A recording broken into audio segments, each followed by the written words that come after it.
Meus queridos, a paz do Senhor Jesus a todos. Hoje, lição de número 5, os inimigos do cristão. Nossa lição está dividida em 3 tópicos principais que são: o primeiro inimigo do cristão, o diabo; o segundo inimigo do cristão, a carne; e o terceiro inimigo do cristão, o mundo. Nosso texto áureo se encontra em Gálatas capítulo 5, versículos 25 e 26, que diz: se vivemos no Espírito, andemos também no Espírito.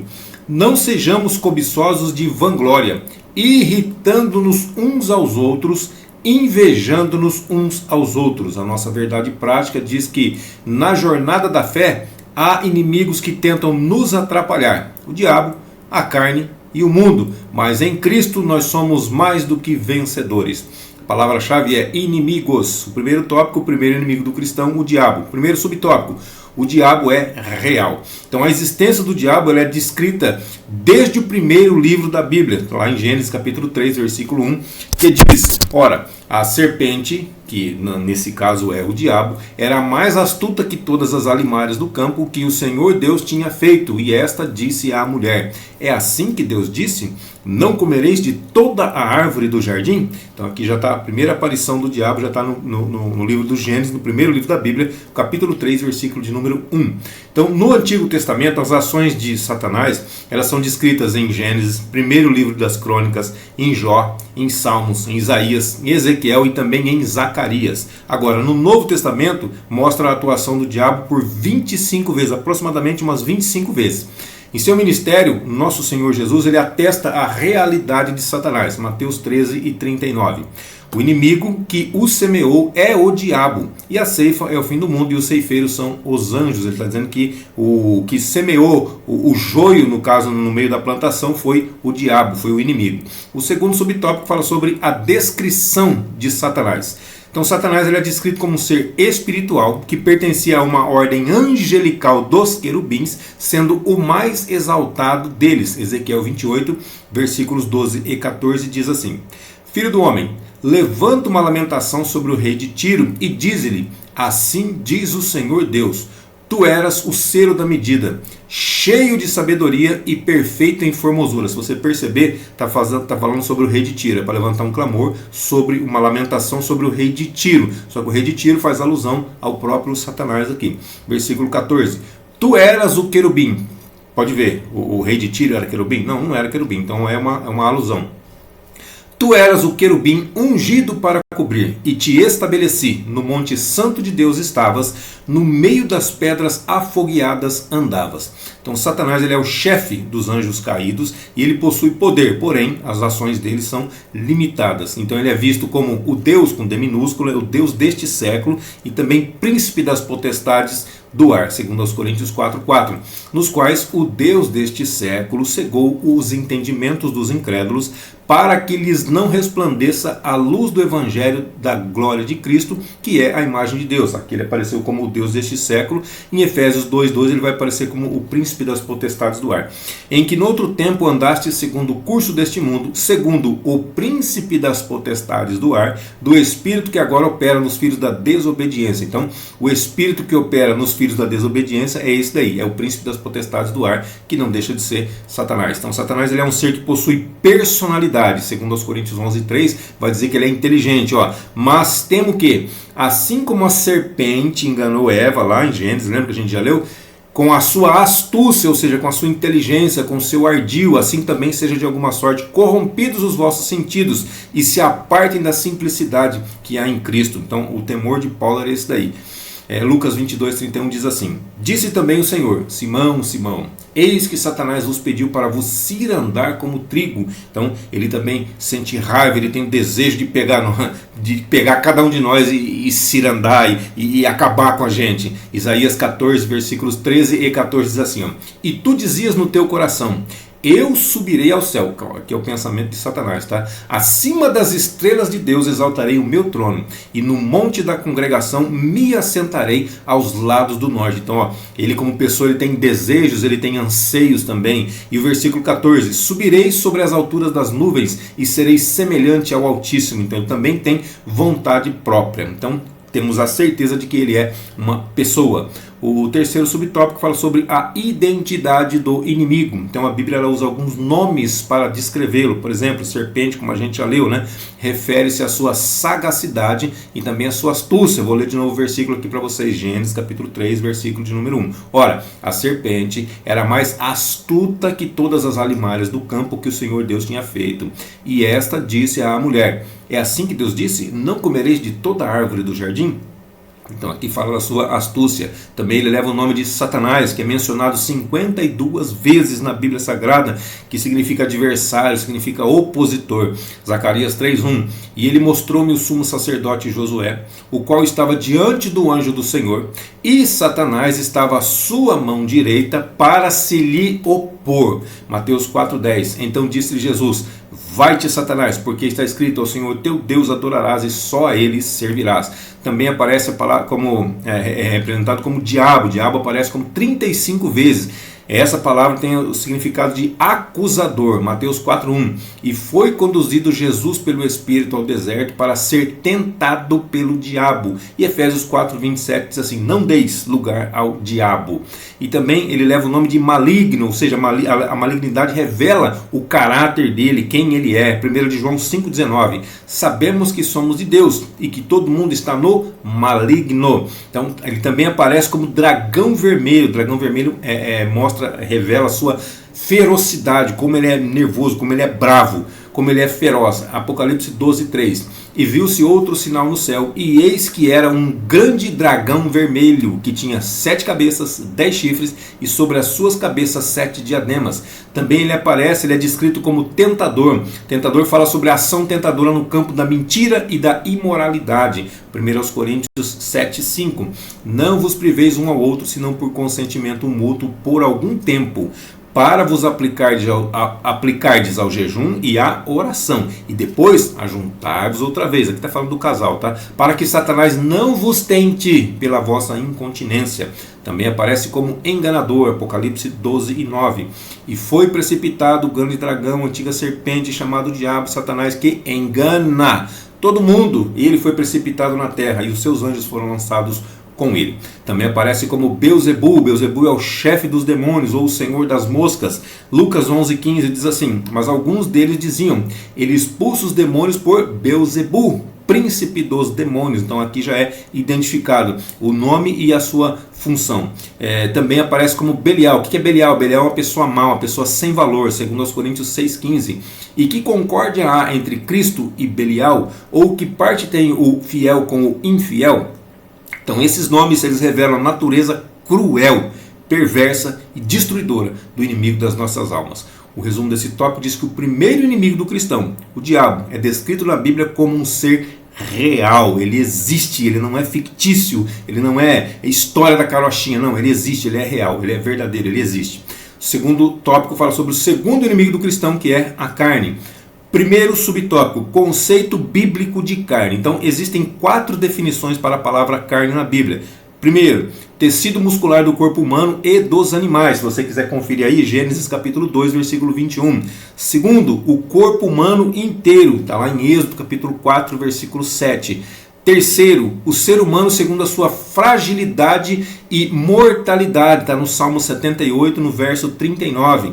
E quarto, a natureza humana pecaminosa, está em Gálatas 5:19 e também 6 e 8. Então, dentre as muitas perspectivas da carne na Bíblia Sagrada, a expressão concupiscência ou desejos da carne tem grande relevância. Então, concupiscência da carne é o que nós vamos utilizar aqui agora, tá? 1 de João 2,16. Porque tudo o que há no mundo, a concupiscência da carne, a concupiscência dos olhos, a soberba da vida não é do Pai, mas do mundo. Então, ó, concupiscência da carne, ela tem grande relevância aqui, ó. Então João ele usa esse termo, ele se refere à satisfação dos prazeres carnais, dos desejos carnais em todas as suas dimensões. Que dimensões são essas, Valdecir? Ó, glutonaria, sabe, pessoa comer demais, não ter parâmetro, não ter base, não ter limite, né? Comer sem limite. Então glutonaria, sensualidade, bebedeira e também relações sexuais ilícitas. Então é a satisfação de tudo isso daí. Não há critério ou norma moral, só a busca pelo prazer individual, só a busca pelo prazer próprio. O que é isso daqui? Isso é o egoísmo num grau elevado, num nível hard, como é utilizado hoje a palavra. O segundo subtópico fala sobre a carne no Novo Testamento. Então o termo grego sarx significa carne, tá? Sarx é carne em grego. Faz referência direta à natureza humana, pecaminosa, separada ou à parte de Deus, degradada e sem a presença do Espírito Santo. Em Gálatas fica evidente o que a natureza carnal ela pode produzir. O que ela pode produzir? Gálatas 5, do 19 ao 21, vai falar sobre as obras da carne. Porque as obras da carne são manifestas, as quais são adultério, fornicação, impureza, lascívia, idolatria, feitiçaria, inimizades, porfias, emulações, iras, pelejas, dissensões, heresias, invejas, homicídios, bebedices, glutonarias e coisas semelhantes a estas, acerca das quais vos declaro, como já antes vos disse, que os que cometem tais coisas não herdarão o reino de Deus. Então a carne ela se opõe a Deus e aos seus propósitos e faz com que o ser humano haja como se ele fosse o próprio Deus. O terceiro subtópico fala sobre a perspectiva doutrinária da palavra carne. Então, doutrinariamente, a palavra carne é a natureza humana depois da queda de Adão. Então ela pode ser usada para se referir ao corpo humano. 1 Coríntios 15, 39. Nem toda a carne é uma mesma carne, mas uma é a carne dos homens, e outra é a carne dos animais, e outra a carne dos peixes, e outra a das aves. Então, mas também ela também pode se referir à natureza pecaminosa. Romanos 8,6. Porque a inclinação da carne é morte, mas a inclinação do espírito é vida e paz. O resumo desse tópico diz que o segundo inimigo do cristão, a carne, ela pode se referir ao corpo, mas também ela pode se referir à natureza humana caída depois do pecado de Adão. O terceiro tópico fala sobre o terceiro inimigo do cristão, o mundo. Então, primeiro subtópico, as perspectivas bíblicas da palavra mundo. Então, existem cinco significados bíblicos para a palavra mundo. A nossa tradução, a nossa Bíblia traz a palavra mundo escrita, quando a Bíblia ela coloca 5 termos diferentes para essa mesma palavra mundo. Então, olha só, o primeiro vai falar sobre a terra, está lá no Salmo 24, verso 1. O segundo vai falar sobre o conjunto das nações conhecidas. Primeiro livro dos Reis, capítulo 10, versículo de número 23. Terceiro vai falar sobre a raça humana, está no Salmo 9, verso 8. E também está em João 3,16, que é um versículo que você sabe de cor com toda certeza, porque Deus amou o mundo de tal maneira. Então ali é uma das traduções da palavra mundo aqui. O quarto vai falar sobre o universo, está em Romanos capítulo 1, versículo 20. E o quinto fala sobre os que se opõem a Deus. Esses têm o diabo como chefe e vivem na impiedade. Então, 5 traduções para a palavra mundo. E essa aqui, olha só, uma das traduções mundo aqui se refere aos que se opõem a Deus. Então, o mundo, as pessoas que se opõem a Deus, que tem o diabo como chefe. Então, a Bíblia usa a palavra mundo para descrever 2 grandes realidades. São 5 traduções e são 2 grandes realidades. Quais realidades, Valdecir? O planeta Terra em que habitamos e também as pessoas que vivem de maneira independente de Deus. O Salmo 19, verso 4 vai falar sobre o planeta em que nós habitamos.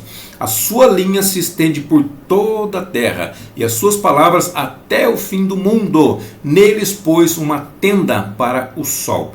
E as pessoas que vivem de maneira independente de Deus, né? Diz em 1 João 2,15, quando diz para não amarmos o mundo. Filhinhos, não ameis o mundo, nem o que no mundo há.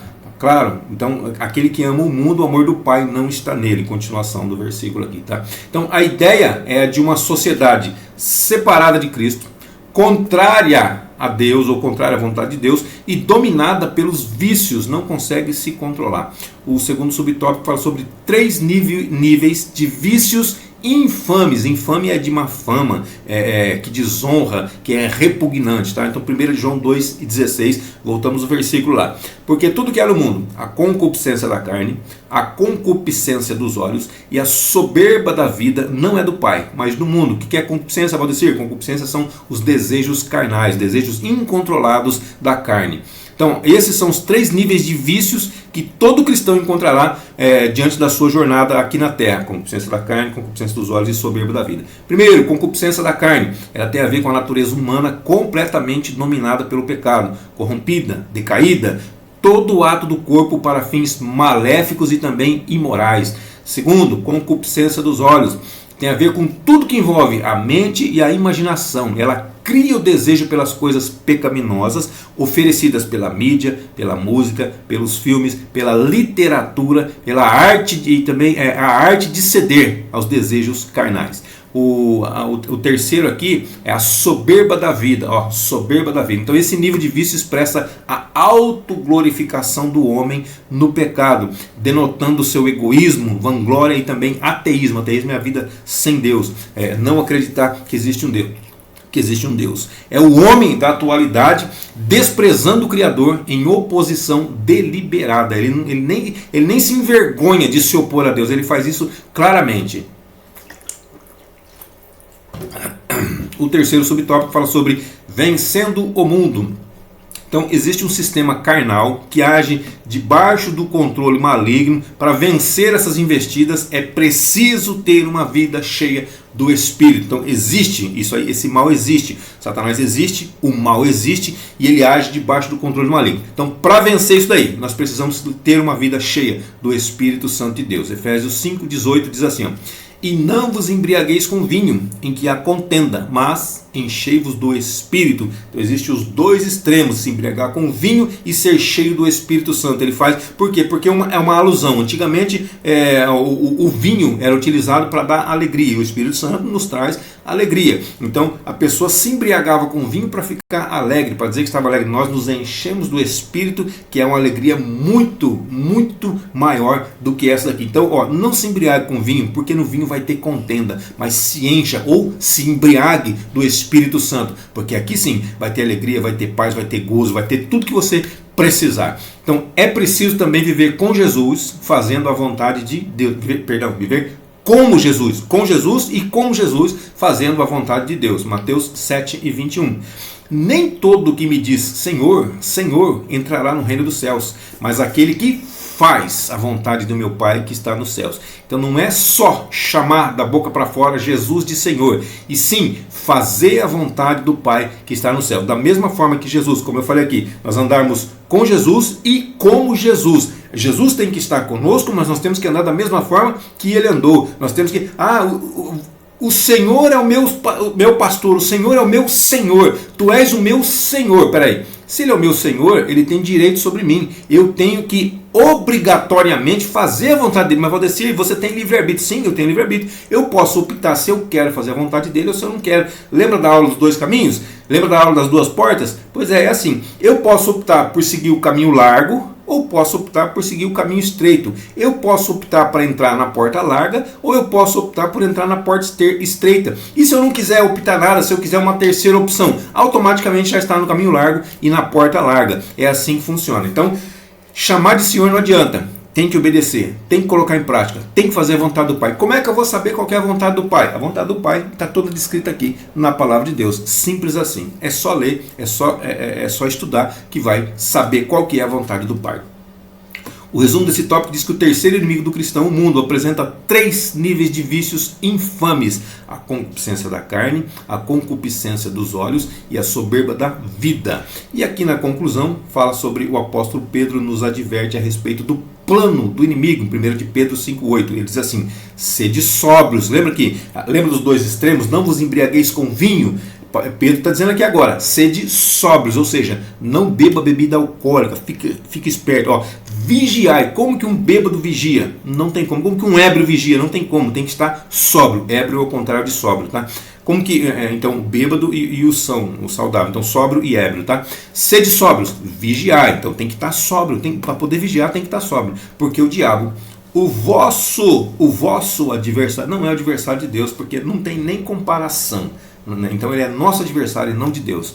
Vosso adversário anda em derredor, bramando ele não é um leão, é como um leão, buscando a quem possa tragar, porque o leão é o Senhor Jesus, não é? O leão da tribo de Judá é o Senhor Jesus, ele anda imitando Jesus, bramando como um leão, ele não é o leão é o Senhor Jesus, buscando a quem possa tragar. Então nós temos que estar sóbrios, nós temos que vigiar. Então o que ele quer? Ele quer enfraquecer a nossa caminhada rumo aos céus. Efésios 6,10. No demais, irmãos meus, fortalecei-vos no Senhor e na força do seu poder. Então, quer ser vitorioso? Existem 3 verbos aqui, resistir, andar e descansar. São 3 versículos. 2 deles já foram falados aqui, mas eu vou repetir. Quer ser vitorioso? Tiago 4,7. Sujeitar-vos, pois, a Deus, resistir. Então, primeiro verbo, resistir ao diabo e ele fugirá de vós. Primeiro verbo, resistir. Segundo verbo, Gálatas 5,16. Digo, porém, andai, verbo andar, andai em espírito e não cumprireis a concupiscência da carne. Então, isso aqui é o segundo verbo. Primeiro, resistir. Segundo, andar. Terceiro, João 16,33. Tenho-vos dito isso para que em mim tenhais paz. No mundo tereis aflições, mas tende bom ânimo, eu venci o mundo. Então, ter paz em Cristo, ter bom ânimo em Cristo, o que é isso? É descansar. Então, primeiro verbo, resistir. Segundo verbo, descansar. Segundo verbo, andar. Terceiro verbo, descansar. Então, o primeiro, resistir, é contra o diabo. O segundo, andar, é contra a carne. E o terceiro, descansar, é contra o mundo. Ficou claro, meus queridos? Deus abençoe sua vida, sua saúde, seu ministério, suas finanças. E até a nossa próxima aula, se assim Deus nos permitir.